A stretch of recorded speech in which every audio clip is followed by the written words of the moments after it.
Catus, Maximus here, this time with another vintage Utica tools. Once I've kind of been keeping my eye out for the triple diamond, you really can dig up Utica tools. They were reasonably popular. Not the easiest to find, but these are number 42 box joint side cutters.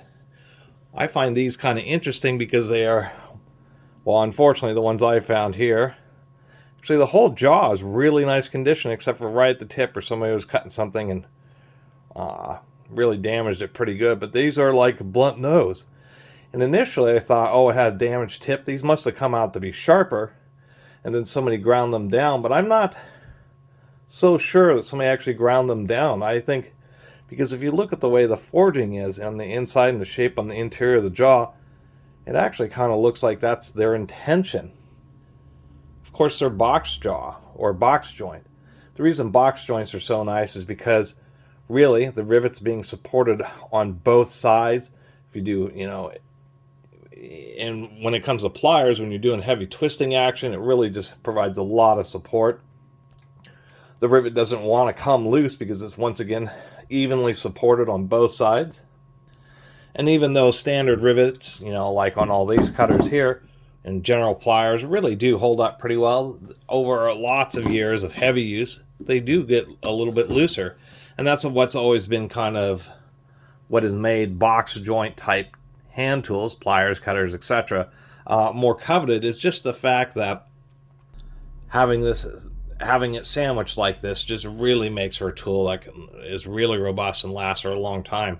You can still get plenty of tools that are box joint, but they tend to be more expensive, and there's a reason for that. They're just more complicated to manufacture rather than just forging out a couple of halves, and drilling out a hole, doing a grind, and then hot riveting it together. The box joints actually have to be broached. You do have to do some mill work on the centerpiece.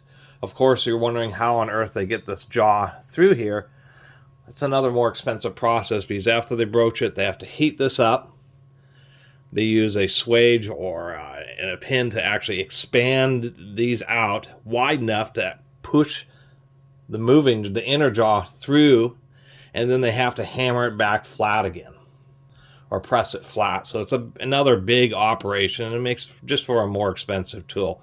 But they certainly are pretty nice. As far as the quality of the inner jaws on these, I have this this is like a cotton cleaning rope. It's really good to test these cutters with because it's really fibrous. And it cuts it real nice, real cleanly. No issue. We even have some other ones to compare with, and these are all pretty good jaws. We have a Proto here. Works pretty well. We got a pretty nice new set of channel locks here. So any kind of side cutters that are really pretty decent. We got an older set of Crescents here. And they even work pretty well. And to show what I mean by them being intentionally kind of blunt jaws, if we look at the way these jaws and these more traditional ones are shaped, we can see, you can barely see that. It says Proto on there. It's Proto, and their darn laser etching is almost impossible to read. Like these, the only way I knew these were Proto is I could just make out that little emblem. Anyway, on a side, that's off to the side. You can see how the way these are ground and forged, that it's obvious that they're designed to really come to a sharper point. And you can see on this where it really seems like these are supposed to be kind of stub nose side cutters. Anyway, just want to share a little video about these Utica number 42s. A real nice pair of box joint, small 6-inch box joint cutters, and just wanted to share them with you all and kind of show you, you don't always judge a book by its, or not once again, but judge a book by its cover. But sometimes you'll just see a pair of pliers sitting in a bin like this and you think, oh, whatever, and it actually turns out that they're actually something special. A real nice set of box jaw American made Utica vintage triple diamond Utica side cutters, something that certainly won't show up on eBay every day of the week.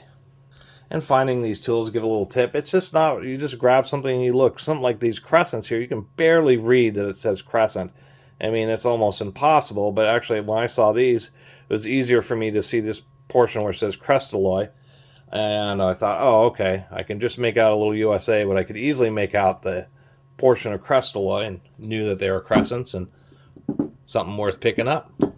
That's how I end up building up so many tools, is there's simply tools that probably 100 other people have run through the same bin I looked at, but since they're just hard to read and they just like, oh, these are just whatever side cutters, who cares? And then I just take a closer look and realize that something like this is a set of crescents, or take a look at something like this and notice that they're a set of Uticas, and knowing that anything that has a box joint in it is going to be nice.